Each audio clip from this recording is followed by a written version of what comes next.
Hi, everyone. I wanted to discuss section 3 here in the database design. This is going to discuss entity relationship diagrams. So if you watch the section 1 and 2 video, you saw a little bit about those. There are a couple terms we need to define, first of all. So we want to talk about the idea of relationships. So if you recall, let me open up a Word window just so I can sketch something with you here, like a little whiteboard.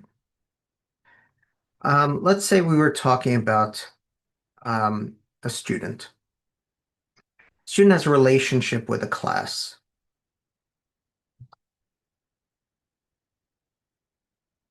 And it would look something like this, that a student registers for a class. Now, there is something that may be a little confusing at first, but it's the idea that these relationships can either be optional or they can be mandatory. So, for example, um, you can be a student in your college, but you don't have to necessarily register for a class. Now, you might say to yourself, well, that's silly. A lot of people, maybe you've done it, you apply to a school, you get accepted into a school, you don't actually ever take a class, but you are still in there with a student. Back in 19, I took a high school algebra class through Syracuse University.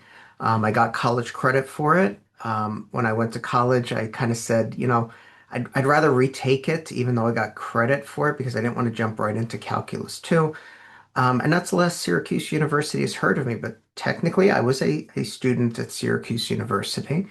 Um, but I did apply to multiple colleges and universities, and I never took any classes there. So this would be something I would consider to be kind of an optional relationship. On the other hand, let's say we're talking about a job. Um, let's say we have a supervisor table.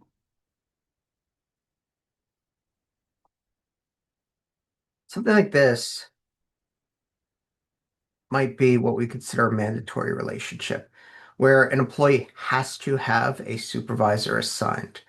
Another example might be, let's do it the other way. Well, no, let's do it this way.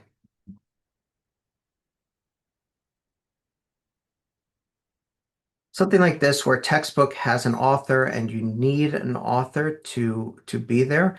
That would be something that I might consider a mandatory relationship. And you're probably starting to get the sense that, okay, the textbook information is in one table and the author information is kind of over in this other table.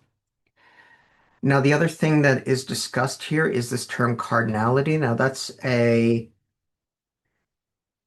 math term that was kind of, you probably don't remember it from math, but it has to do with how many things are going to be associated with that. Um, in this case, a student can register for zero to many classes. So in this case, you will see this idea of one-to-many relationship. That's going to be the cardinality. This part right here is your cardinality. Um, on the other hand, let's say there is a rule. Um, let me flip that second.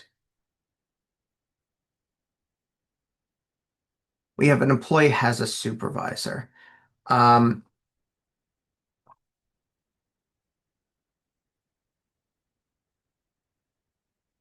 so in this case, let's say an employee can only have one supervisor.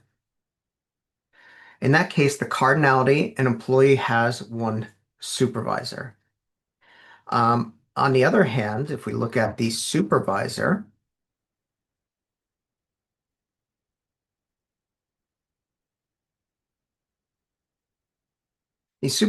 may have supervision of one or more employees.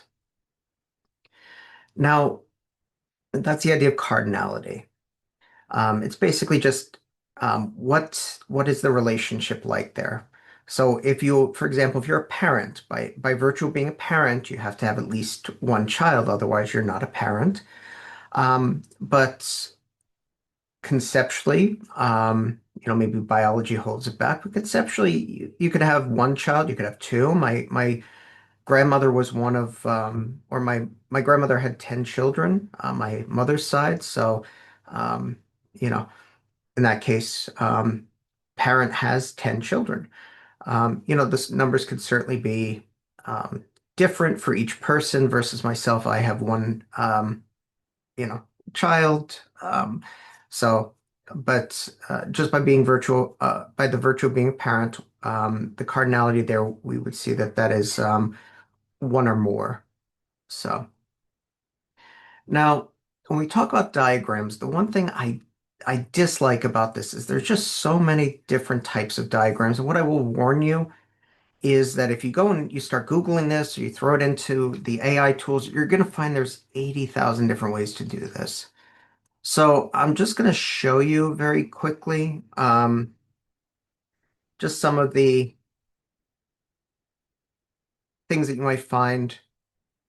Um, so for example, Chen's notation is one way that you can do this. It's not what we're using, but if you go and you look up entity relationship diagrams, you'll see that these are going to be done in a certain way. Like unique identifiers are this way. So this is Chen's notation. Another way to do this is what we call IDE F1X. And you'll see that this feels a little more similar to what you might have seen in the readings or what you will see in the readings, but you'll notice it uses dots. So even within what we are going to use, which is going to be the crow's foot notation, there are going to be people who do things a little differently. So you'll see that some people use these little marks at the end of the line. Some people will use lines that are a little more dashed like we do. So what I would say is for that especially, try to stick with what we have there. Now, in Canvas, I have made available for you a document that you can use to kind of use for this purpose. So instead of you having to kind of try to figure this out, you'll see in our class, we have in our resources how to create an entity relationship diagram in Word. And if you open that up, that's going to be a Word document that's going to have all of these things here for you to copy. So a couple of things that you'll notice. You've got an entity name that's traditionally singular, so pet versus pets. And it's all capital letters, and then you have your attributes. And again, just to kind of look at the way that they are going to be noted, let's use an example here. So let's say we have a pet and they see a veterinarian. So we're going to have two entities. We're going to have a pet and we're going to have a veterinarian. So what I'll do is I'll split my screen here and I'll bring in one of these to represent an entity. And in this case, we'll say that's a pet. Now that pet is going to have its attributes. Now, traditionally, you don't give everything the name ID because then you get confused with what IDs are which. I would typically give that a name like a pet ID. We would go with name, gender, type of animal, and I'm throwing in sprayed and neutered intentionally because I want to make sure. I'll show you that in a second. Now, within these fields, anything that is any sort of unique identifier would get marked with a pound sign. So that's going to indicate visually that that is a unique identifier. Name, This is going to be something that would be required. Of course, you notice Word is throwing the bullet points in, auto-correcting, gender, and type. These would be things that I would consider to be required attributes. Um, Something like spayed or neutered, on the other hand, I would consider that to be optional. So you traditionally mark that with an O to say that that is optional. Now, why is that optional? We're not saying that it could be true or false. We're saying that it doesn't have to have a value. So, for example, you might spay or neuter a cat or a dog, but you may not spay or neuter a bird, for example. So that would be something that I would mark maybe as an um, optional attribute. Now let's bring in this vet. I'm going to copy this table in again.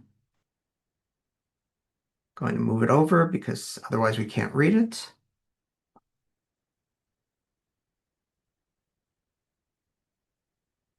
Veterinarian, I think I spelled that right. Vet ID, name,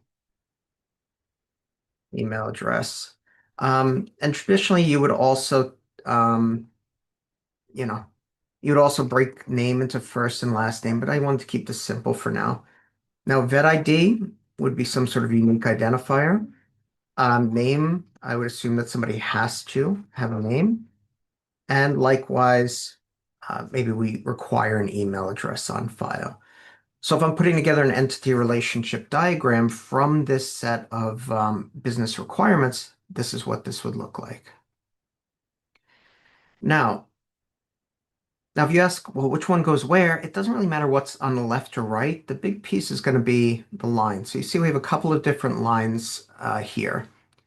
And the question I would ask myself is, what is the one here and what is the many? You'll notice there's no many to many. And in this case, this would be a one to many. Uh, this would be one to one. This would be another one to many. And this would be another one to many. And the difference is going to be in the line, in the way the lines are set up. And that's going to be how you represent if something is optional. So let's take a look at what this means. So we have these four different relationships. I'm going to drag them in and say what each of these kind of would indicate. So if we were doing this, and I'm going to just in Word, I'm going to click on it and I'm going to use that rotate button to flip it around.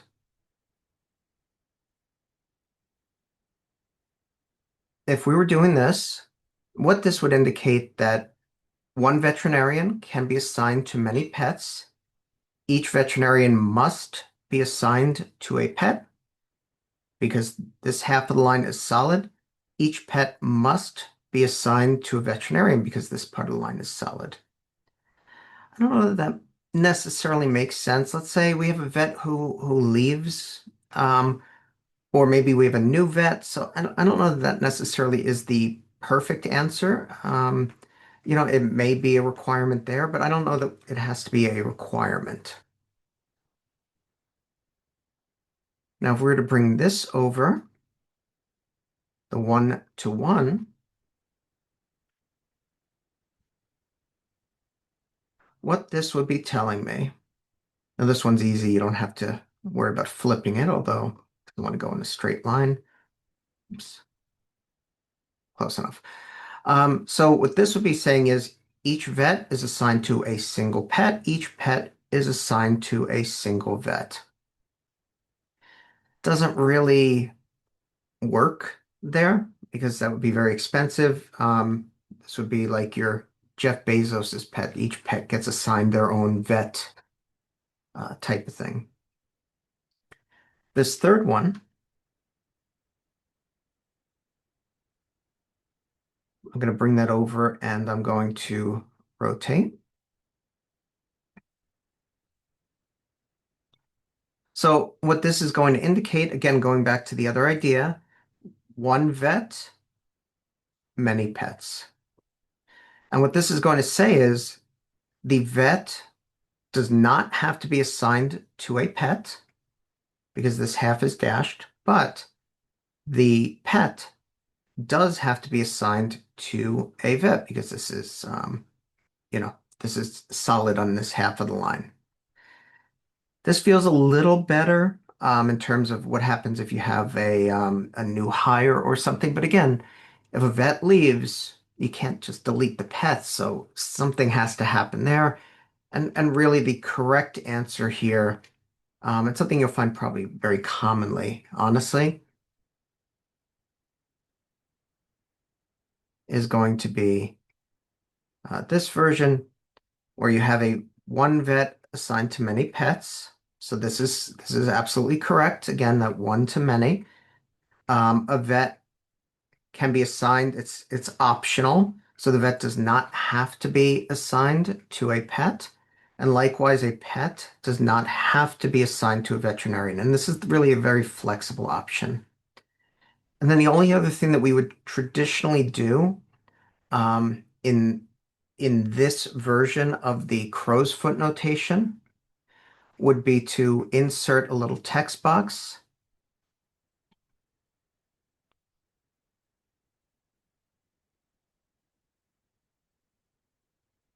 and give it a title. So a pet in this case, shrink that up a little bit. Maybe the pet is seen by or care is managed by, something like that, a veterinarian. And then on the other hand, the veterinarian will see a pet. So this is the way that the entity relationship diagram can be set up. Again, use this template. It's a lot easier than trying to draw these things yourself, but you can kind of copy those in. And if you have multiple tables, you could certainly trace that out that way. So other stuff in this material here, we also have this idea of what we call ERDish, ERDish. And basically, ERDish is just a way for us to verbally state this. So with ERDish, we have a kind of a standard way that we would cover this. We would say we start with each, and then we choose an entity. So let's say, I don't know why I chose veterinarian. I can't spell that. Each veterinarian, this is attribute A, the first attribute. And then we say must or may. In this case, since this is optional, that would be may be. In this case, the verb is a little weird.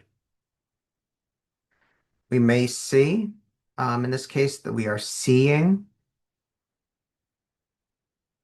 And now in this case, how many?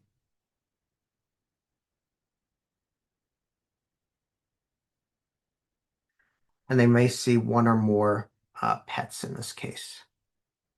So this would be the way that you would read this. So each veterinarian, the may is going to indicate it is optional.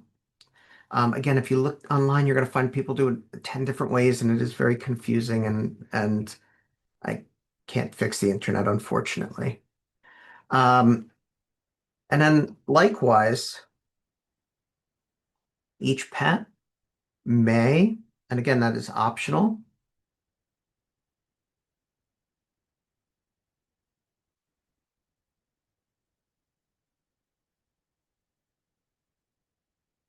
Each pet may see one and only one veterinarian, or maybe assigned to would be a better choice of words, but you get the idea. So this is the